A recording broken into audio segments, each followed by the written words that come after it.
happened to Hollywood, of course, is obvious. So many new ideas are coming in, and the studios tend to be conservative and traditional, very much like governments for that matter. Having enjoyed success in the past, they continue to operate in the way that they feel is successful. All of that is changing now, and it has to change, and it's good that it's changing. As far as big stars are concerned, Atlantic City was named Movie of the Year, and Burt Lancaster was named Actor of the Year for his role in that movie. Meryl Streep received an award as Actress of the Year for her role in The French Lieutenant's Woman. And the high point of the evening came as actress Barbara Stanwyck was given the Career Achievement Award. This particular movie, Atlantic City, what did that movie mean to you? well, the truth of the matter is that when you make a picture, you know several things. One, that you have a very fine director, and two, that you have a very fine script. And then you go to work and do it. You don't think about awards or prizes or anything. You're just happy to be able to do something that you can sink your teeth into. This is therefore really a big surprise in a way, and I'm very flattered, of course. Well, while everybody was happy in Hollywood, not so in New York. Have the movies gone music crazy? Could Pee Wee Herman use a bigger suit? Does Burt like maxi work in miniseries? Can Christopher plummet the depths of Shakespeare? Entertainment Tonight gets all worked up. And coming up right after this, you can expect Rona Barrett's report on media-shy stars and Burt Lancaster on location in Mexico City. Here's the ET Digest for Tuesday, the 26th of November. Earlier this month, Burt Lancaster celebrated his 72nd birthday. He's not an actor given to reminiscing. He much prefers action. Eric Burns did the reminiscing for him and then tracked him down in action in Mexico City. You're not meeting them tomorrow. All right. The year was 1946, and an unknown actor named Burt Lancaster made his movie debut playing a washed-up boxer in The Killers. Well, next time. There isn't going to be a next time. Oh, but there was a next time, and a next, and a next, and in the next 4 decades, Lancaster made more than 70 films. He's still at it. Get the rifle. His latest venture is the 5-hour NBC miniseries On Wings of Eagles.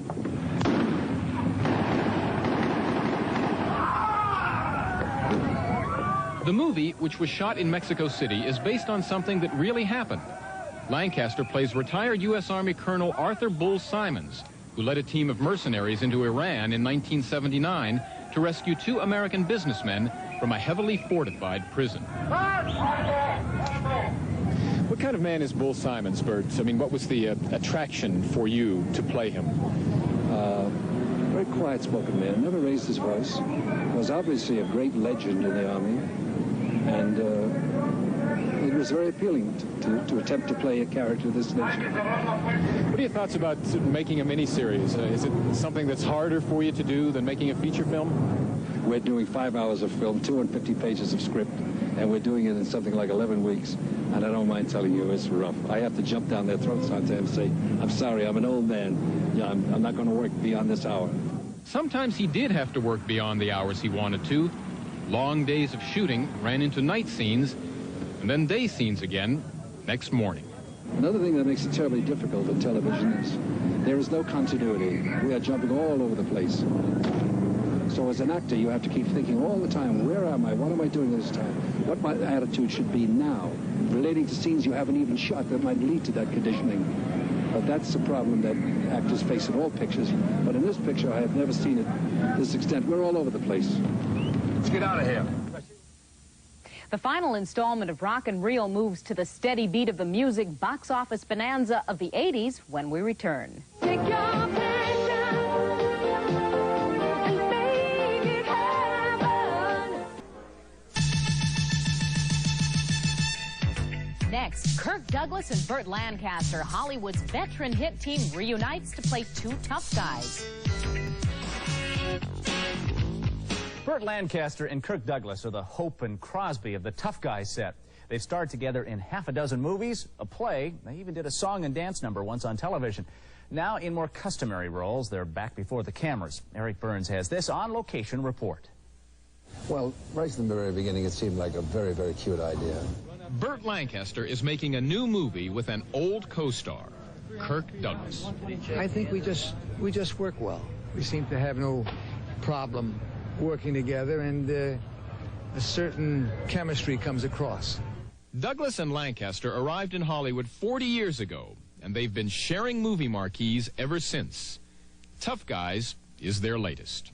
It was written specifically as a Kirk Douglas, Burt Lancaster movie, and that was real obvious to me when I read it, and I thought, what an incredible thing to be able to do Kirk and Burt 30 years after Gunfight at OK Corral. Stop.